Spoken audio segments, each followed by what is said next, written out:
Welcome to the vineyard again. You don't have to go out to the East End. This is the third Sunday in a row that we hear a parable about the vineyard. So 2 weeks ago we heard the parable of the laborers in the vineyard. People who come last get paid the same as the ones who come first.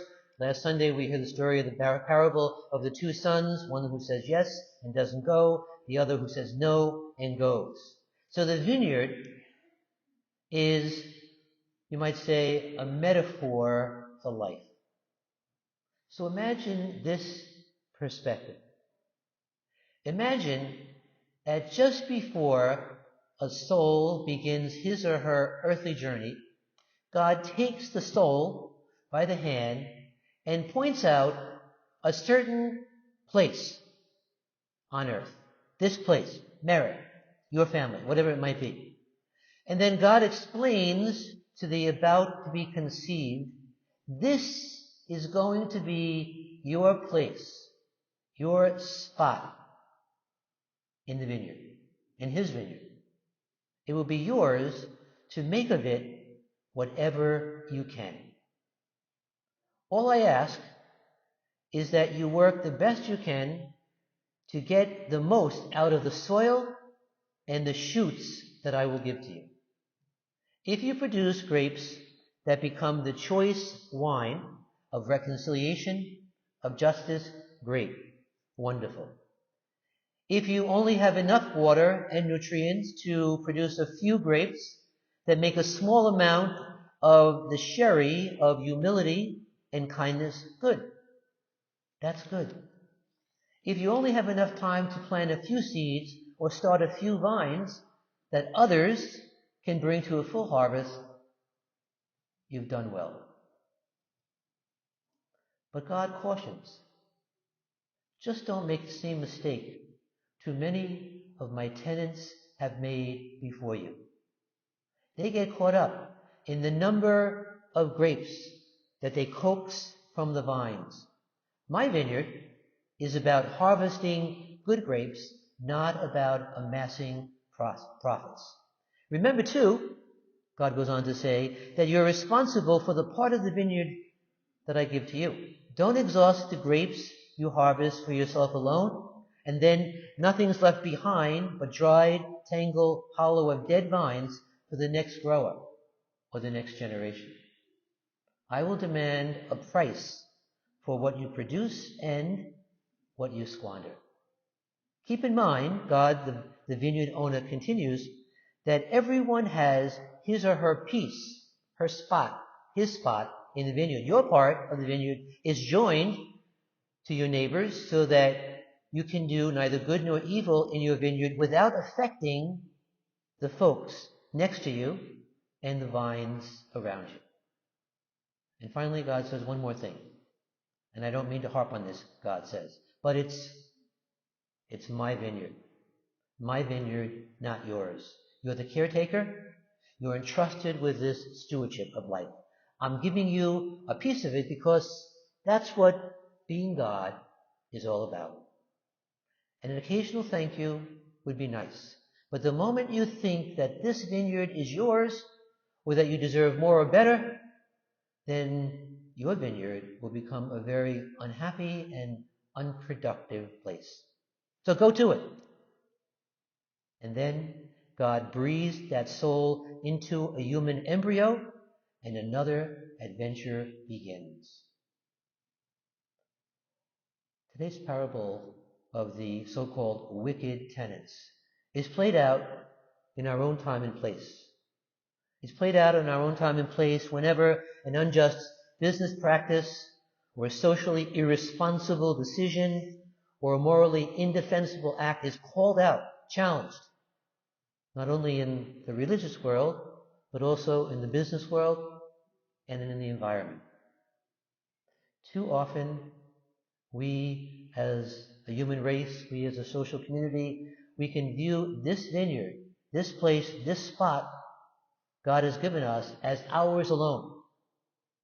And we'll manipulate, abuse, exhaust it to satisfy our needs and pleasures. And like the tenants in today's parable, we find some way to cut down, to eliminate, to destroy whoever challenges us or calls us accountable for whatever it might be. Jesus, the vineyard, his own son, calls us to a new vision of the vineyard.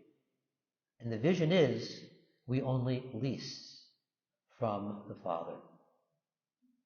Just the other day, Pope Francis, this past week, on the feast of St. Francis, challenged the world, and especially America, in a very short but poignant message that applies to this gospel today. And the challenge is to protect the environment, the vineyard that God gives to the world. And as Dominic read that first reading today, it's sad when, God says, I was, in the first reading, I was disappointed. And God can be disappointed in, our collective abuse of the environment. So the parable today can be summed up as a series of stories about God's attempt at communication and the various responses people have made. Jesus today is focused on that history, our history perhaps, and his interpretation that it's less than glowing. Through his parable, Jesus calls to mind the stories of the prophets. So God sent many prophets over the ages to preach about God's love and, at the same time, to preach about humankind's responsibilities on various levels of life. Nearly every time, looking at the history, these prophets were dismissed or even killed for speaking unwelcome words.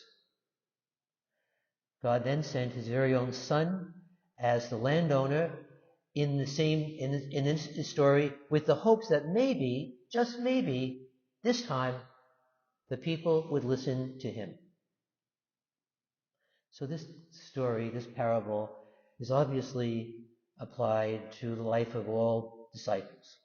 God has sent countless messengers and messages to each of us to call us to a greater responsibility with him.